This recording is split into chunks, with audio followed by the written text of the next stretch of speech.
মনে মনে ভাববেন না আপনার মতো আমার মতো লোকেরা বসেছিলাম বলে শেখ হাসিনার পতন হয়েছে।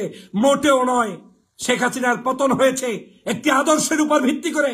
শেখ হাসিনার পতন হয়েছে একটি জুলুমের অবসান ঘটানোর জন্য। জুলুমের প্রতিবাদ স্বরূপ শেখ হাসিনার আজকের পতন হয়েছে। আপনারা সেই শেখ হাসিনার আপনি কি ভাষায় বললেন আমি একদম হুবহু লিখে রেখেছি। আপনি বলছেন শেখ মুজিব যুদ্ধাপরাধীদেরকে ক্ষমা করে দিয়েছে, তার পরবর্তীতে শেখ হাসিনা বিচার কাজ শুরু করেছে।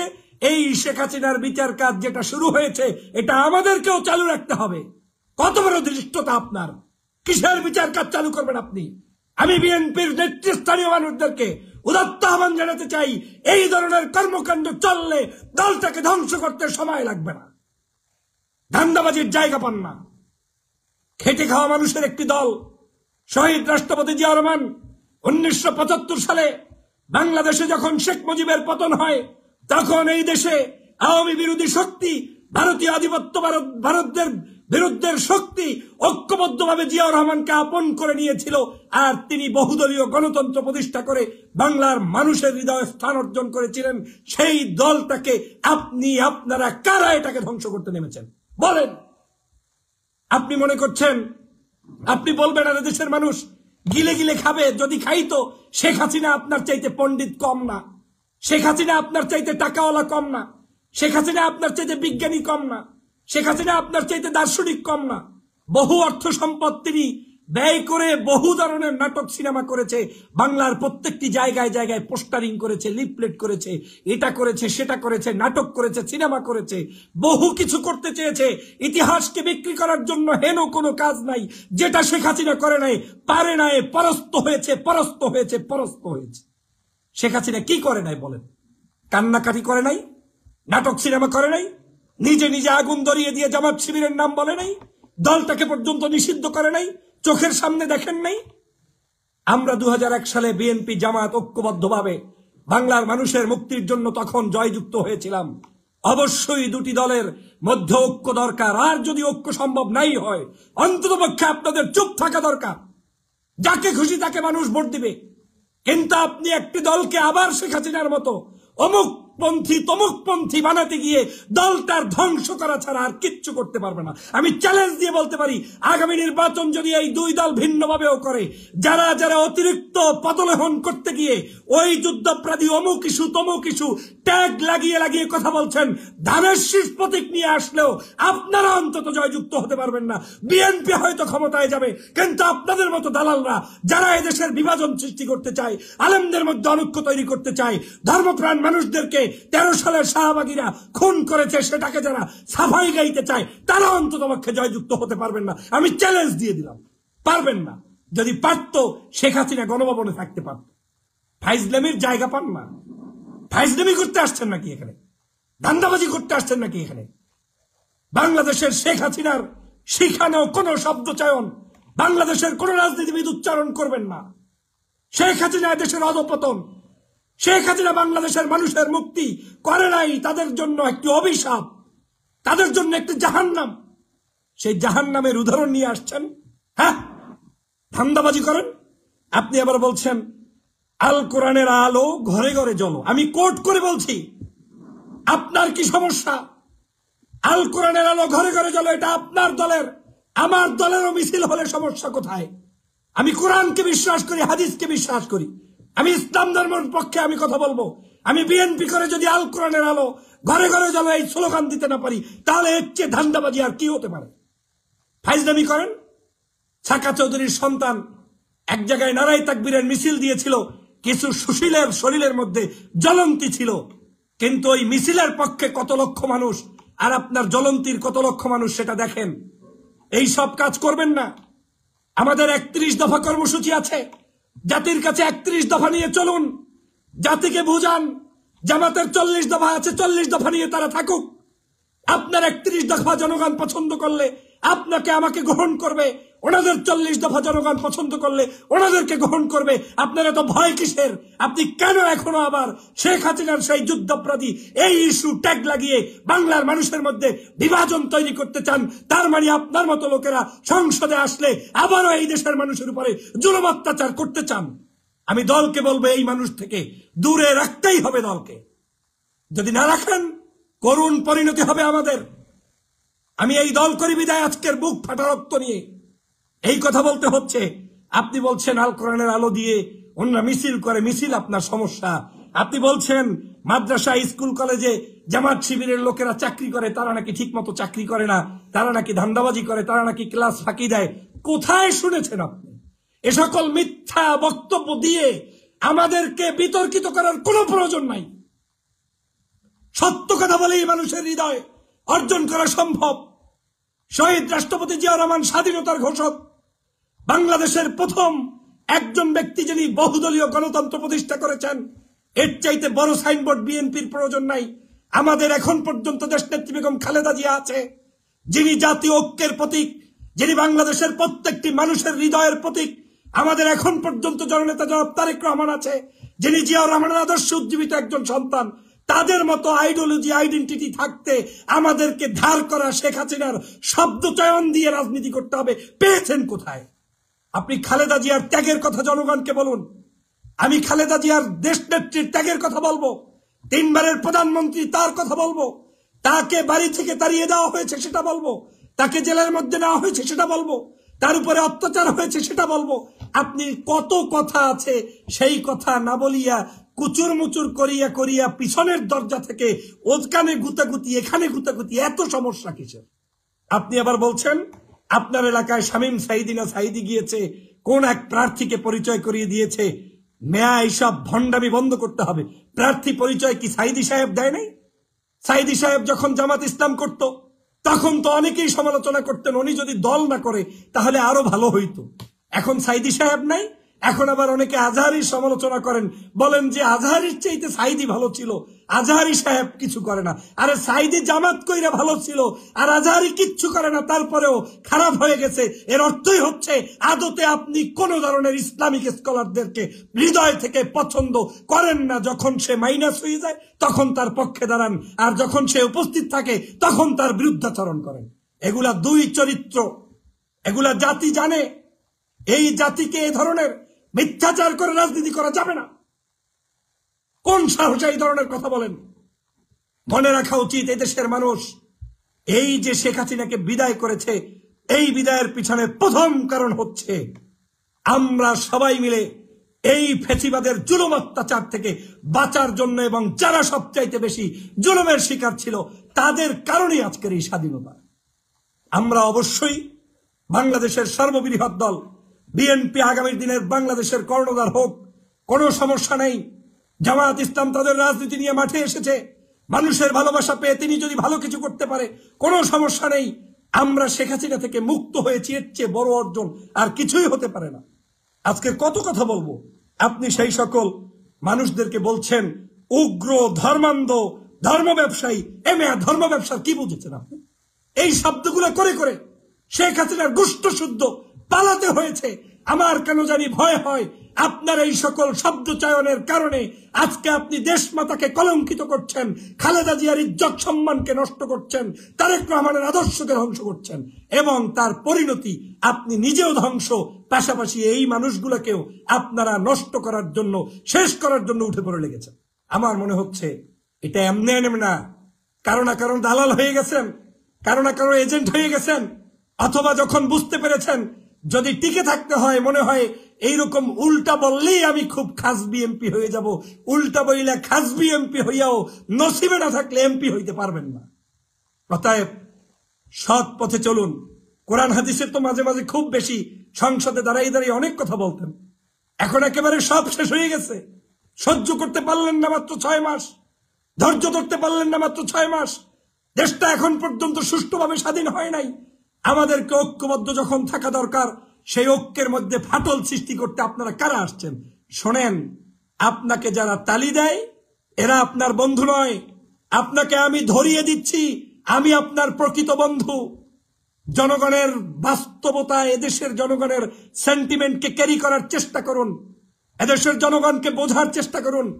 জনগণকে ভিন্নভাবে, ভিন্ন জায়গায় নিয়ে আপনি কথা বলবেন না। এই যে আরেকজন ফজলুর রহমান সাহেব, সম্মানিত সিনিয়র ব্যক্তিত্ব, সাবেক আওয়ামী লীগ ওবায়দুল কাদেরের সময়ের সিনিয়র নেতা, ওনার নাকি তার বন্ধু বা উনি তারও সিনিয়র, এই ভদ্রলোকও জামাতকে নিয়ে কথা বলেছেন। আমার জামাত নিয়ে ইস্যু নাই, জামাত একটা ভোট না পাইলেও আমার দুঃখ নাই, 1 লাখ ভোট পাইলেও আমার কোনো সুখ দুঃখ নাই। আমার দুঃখ ওই জায়গায় আপনারা যে সকল ট্যাগিং এর রাজনীতি শুরু করেছেন, এই ট্যাগিং এর রাজনীতি দিয়ে দেশের জনগণ বিন্দুমাত্র পরোয়া করে না। যদি তাই করতো তাহলে ঢাকা বিশ্ববিদ্যালয়ের রোকেয়া হল থেকে ছাত্রীরা আমি কে তুমি কে রাজাকার রাজাকার স্লোগান নিয়ে রাজপথে ঝাঁপিয়ে পড়তো না। এটাই হচ্ছে শেখ হাসিনার ট্যাগিং এর রাজনীতির সবচাইতে করুণ মৃত্যু, যেটা আপনাদের জন্য আপনার জন্য অপেক্ষা করছে। আপনি বলছেন 10% পাবে না, মেয়া 16 বছর ভোট হয়েছে, কে কত পার্সেন্ট পাবে পাবে না ব্যালট পেপার আসবে, জনগণ ডিসাইড করবে। আপনি বলে দিলেন অমুকে পাবে না অমুকে পাবে না। কষ্ট পেয়েছি আপনার কথায় ফজলুর রহমান সাহেব, আপনি সমন্বয়কদেরকে চাগাইয়া চাগাইয়া বক্তব্য দিয়ে বললেন তোমরা বাংলাদেশের মুখ উজ্জ্বল করতে তারা কি করেছে, মানে তাদের এখন শিক্ষা দীক্ষা পড়াশোনা নাকি নাই। লজ্জা করা উচিত আমাদের। আজকের গতকালকের দেশনেত্রী বেগম খালেদা জিয়া বিদেশে গিয়েছে চিকিৎসা নিতে আমার দেশের এই শহীদের রক্তের উপরে ভিত্তি করে। 2000 শহীদের রক্তের কারণে আজ তারেক রহমান সাহেব খালেদা জিয়ার একত্রে সাক্ষাৎ হয়েছে। 50,000 ছাত্রদের অঙ্গহানির কারণে আজ আমরা একত্রে কথা বলতে পেরেছি, আমি ঢাকায় অবস্থান করতে পেরেছি। শুকরিয়া আদায় করে তাহাজ্জুদ পড়া উচিত, সেজদায় লুটিয়ে থাকা উচিত। কি অর্জনটাই ছাত্ররা করেছে, আপনি ছাত্রদেরকে চাগাইয়ে চাগাইয়া 1971 সালের উদাহরণ দিতে গিয়া আপনি তাদেরকে বলছেন তোমরা নাকি সমন্বয়ক নাকি সমর নায়ক। এতই যদি চলে তাহলে গত 16 বছর আপনি কি করতে পেরেছি? আমরা অনেক আন্দোলন করেছি, কোনো সন্দেহ নাই। আমরা রক্ত ঝরিয়েছি, কোনো সন্দেহ নাই। বিএনপি রক্ত ঝরিয়েছে, বহু মানুষ মরেছে। জামাতের রক্ত ঝরেছে, বহু মানুষ মরেছে। 13 সাল থেকে জামাত বিএনপি প্রত্যেকেই রাজপথে আন্দোলন করেছে, কোনো সন্দেহ নেই। কিন্তু আমরা বিজয়টাকে ছিনিয়ে আনতে পারি নাই। ছিনিয়ে এনেছে আমার দেশের এই মুহূর্তের এই যে তরুণ টকবগে, যাদেরকে আপনি বলছেন ক্লাসরুমে ফিরে যাও, তুমি আবার রাজনীতির কি বোঝো? ওই রাজনীতি না বোঝা 14-15 বছরের সন্তানটি আপনার আমার চোখের সামনে বিজয় অর্জন করে দিল। সেটাকে 6 মাস সময় লাগে নাই। ভুলে গেলেন কি করে আমি বুঝতে চাই। কি ভাষায় আপনাকে জবাব দিব? এই ভাষাগুলো যারা ব্যবহার করছেন, মনে রাখবেন এই দেশে মার্কায় ভোট দেবে ঠিকই আছে, কিন্তু মার্কার বাহিরেও কিছু কিছু মানুষকে মানুষ এমন ভাবে চিনবে, ওই মানুষগুলাকে মার্কা যত বড় হোক, ও যদি কোরআন শরীফ মার্কা নিয়েও কেউ দাঁড়ায়, ও যদি দাড়িপাল্লা নিয়েও কেউ দাঁড়ায়, ও যদি শাইখে চরমনাই হইয়াও দাঁড়ায়, ও যদি হেফাজতে ইসলাম হইয়াও দাঁড়ায়, মানুষ অন্তত টাউট চিনতে ভুল করবে না। যে টাউট তাকে প্রত্যাখ্যান করবে, তার জ্বলন্ত উদাহরণ হচ্ছে এই যে 5ই আগস্টের শেখ হাসিনাকে বিদায় দিয়ে দেব। অতএব সাবধান হন। আমার এই কঠিন কথাগুলো তাদেরই পছন্দ হবে যারা দেশকে ভালোবাসেন, যারা 16 বছর নির্যাতিত ছিলেন, যারা অপমানের শিকার ছিলেন, যারা রাজনীতিতে বাংলাদেশে শেখ হাসিনার কারণে একটাবার এদেশে মিছিল মিটিং করতে পারেননি, তাদের পছন্দ হবে। আর যারা নতুন বাতাসে আপনি এখন নতুন করে চাকরি বাকরি স্বার্থ এমপি মন্ত্রী মিনিস্টার হওয়ার জন্য ধান্দাবাজিতে ব্যস্ত, আপনার পছন্দ হবে না। কারণ আপনি এখন ভাবতেছেন টিকিট পাইলেই আমি একটা কিছু হব, টিকিট পাইলেই অনেক কিছু হবে না, তার প্রমাণ হয়েছে 5 তারিখ। অতএব সাবধান হয়ে যান। আপনাদের এই বক্তব্যগুলো কাদা ছড়াছড়ি ছাড়া আর কিছু নয়। আমরা 1971 সালকে শ্রদ্ধা করি। স্বাধীনতা যুদ্ধের আমাদের সর্বোচ্চ নেতৃত্ব দিয়েছে শহীদ রাষ্ট্রপতি জিয়াউর রহমান, ওই দল করি আমরা। খালেদা জিয়া এখন পর্যন্ত মুখ আঠা লাগিয়ে বসে আছে, কোনো শব্দ চয়নে ভুল করে না। জামাতের বিরুদ্ধে বলে না, শিবিরের বিরুদ্ধে বলে না, চরমনার বিরুদ্ধে বলে না, আজহারের বিরুদ্ধে বলে না। আপনি আমি কোন ধৈঞ্চা? আমরা সকাল সন্ধ্যা তাদের পিছনে লেগে আছি। আর যে দলটার বাস ঢুকাইতেছেন পিছন থেকে, তা একটুবারও আপনার খেয়ালে হয় না। প্রিয় দেশবাসী, আমি স্পষ্ট করে বলতে চাই, আমরা এই দেশে আর কোন ট্যাগিং এর রাজনীতি চাই না, রাজাকার আল বদর আল শামসের রাজনীতি চাই না। আর আসেন না, দেখি আপনার কত বড় সাহস।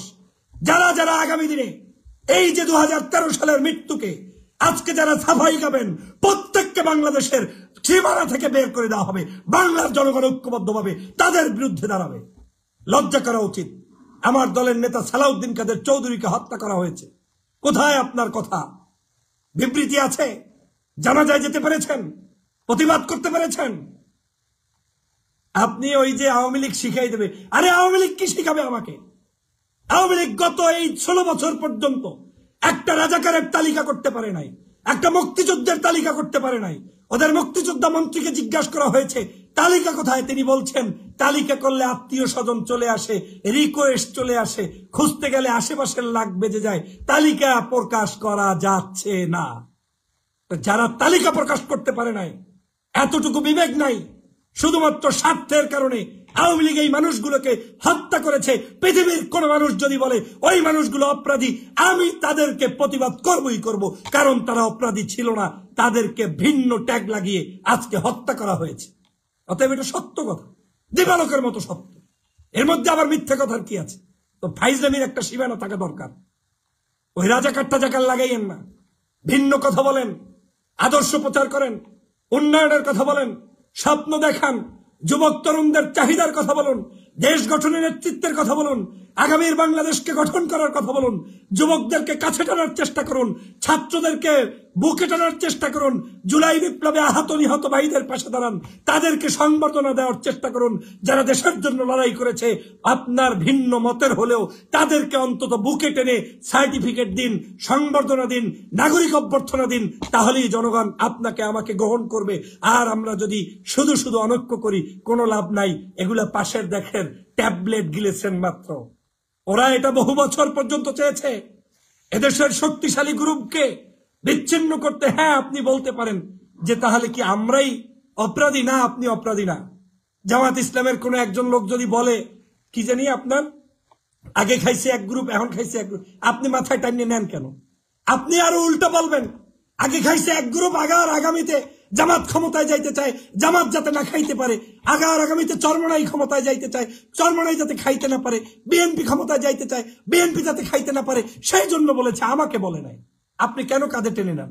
এইসব কাঁধে টেনে টানতে টানতে বন্ধুর সংখ্যা কমে যাবে, শত্রুর সংখ্যা বৃদ্ধি পাবে, আর শত্রুরা তখন নখ টাকাবে আর আপনার অধঃপতন হবে। সহজ সমীকরণ। দেশ চিনতে হবে। বাংলাদেশের এখন উত্থান হচ্ছে, দেশপ্রেমিক নাগরিকের উত্থান।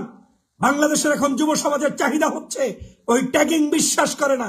তারা এখন সৎ আদর্শবান মানুষ চায়। সৎ যেখানে থাকবে সেখানে যাবে। আপনি সৎ মানুষ দেন, আপনার পাশে আমি থাকবো। আমার দলের মধ্যে সেজন্য বারবার বলেছি, আমার দলের 300 আসনে আপনি 300 দেশপ্রেমিক, 300 সত্যিকার দেশের মানুষের পক্ষে, ধর্মীয় মূল্যবোধের পক্ষে, ইয়াং জেনারেশনদেরকে বোঝার মতো যোগ্যতা দক্ষতাওয়ালা লোক নিয়োগ দেন। আপনি দলে দলে আপনাকে মানুষ ভোট দিয়ে নির্বাচিত করবে। আপনি সেটা করবেন না। ওই 2-4 জনের স্বার্থে যদি ভিন্ন কিছু করেন, কোনো লাভ হবে না। সংস্কার, রাষ্ট্র সংস্কার হলেই হবে না, সংবিধান সংস্কার দিয়ে কাজ হবে না, নির্বাচন সংস্কার দিয়ে কাজ হবে না। সবার আগে আমি যদি আমাকে সংস্কার করতে পারি, আমার দলকে করতে পারি, তাহলেই প্রকৃত সংস্কার হবে। তারপরে জনগণ আমাকে বিশ্বাস করবে। একটা কথা স্পষ্ট বলে চাই, বাংলাদেশের কোন ধর্মীয় ব্যক্তিদেরকে নিয়ে কেউ কথা বলার চেষ্টা করবেন না। কিচ্ছু থাকবে না, আপনাদের কিচ্ছু থাকবে না। মানুষকে শুধু শুধু ওই ধরনের কথা বলে তারপরে আপনারা এই ধরনের কথা বলার চেষ্টা করবেন না। যদি করে থাকেন তাহলে ভুল হবে, ভুল হবে, ভুল হবে। আমাদের এই বাংলাদেশের দল মত নির্বিশেষে আসুন, ঐক্যবদ্ধ বাংলাদেশ কিভাবে গঠন করা যায়, ঐক্যবদ্ধ বাংলাদেশ কিভাবে গঠন করা যায়, আমাদের সবাইকে সেই দিকে ধাবিত হতে হবে। আগামীতে যারাই এই ট্যাগিং এর রাজনীতি করবেন তারা কিন্তু ভুল করবেন। প্রিয় সহযোদ্ধা ভাইরা, আসুন আমরা একটা স্পষ্ট বার্তা দেই। আগামীর বাংলাদেশ আমরা শেখ হাসিনার কোনো শব্দ, কোনো উচ্চারণ আমরা করব না। শেখ হাসিনা যা শিখিয়ে গিয়েছে সেটা আমরা বলবো না। আর এগুলো মানুষ পছন্দও করে না। আরে স্বাধীনতার 53 বছর পরে এখন আবার কিসের যুদ্ধাপরাধী, কিসের স্বাধীনতা বিরোধী? আমার দেশে যারা আছে সবাই মুক্তিযোদ্ধা। আর 24-এর মুক্তিযোদ্ধা বিরোধী যারা ছিল তাদেরকে আজকে সবার আগে দেশ থেকে বিতাড়িত করেন। তার আগে অন্য কোনো চিন্তা করার দরকার নাই। প্রিয় ভাইরা, আসুন সবাই মিলে ঐক্যবদ্ধভাবে এই দেশকে এগিয়ে নিয়ে যাব। আমি আমার দলের গুণকীর্তন করব, আপনি আপনার দলের গুণকীর্তন করেন, দেশকে এগিয়ে নিয়ে যান। কিন্তু কেউ কোনো ফাসাদ সৃষ্টি করবেন না। অনৈক্য সৃষ্টি করলে দেশ ভালো থাকবে না। দেশের পরিস্থিতি ভয়াবহ। পাশের রাষ্ট্রটি এখনো বসে বসে নখ টাকাচ্ছে। শেখ হাসিনার ষড়যন্ত্র চলমান আছে। এই চলমান ষড়যন্ত্র রুখতে হলে ঐক্যের বিকল্প নাই, ঐক্যের বিকল্প নাই, ঐক্যের বিকল্প নাই। আরে আমার চোখের সামনে ইমাম সাহেব আমাকে গালি দিলে আমার সমস্যা কি? আলেম সাহেব ওয়াজ করলে সমস্যা কি? এই কথাই বারবার বলেছি। শেখ হাসিনার আমলে বাক স্বাধীনতা ছিল না, কথা বলার অধিকার ছিল না, আলেমের ইজ্জত ছিল না। আজও এই কথা বলতে হবে কেন? অতএব আমাদেরকে সাবধান হতে হবে, সবাই মিলে দেশ গঠন করতে হবে। সেই কাজটি সবাই করবেন। ভালো থাকবেন, সুস্থ থাকবেন। আল্লাহ হাফেজ। আসসালামু আলাইকুম ওয়া রাহমাতুল্লাহি ওয়া বারাকাতুহু।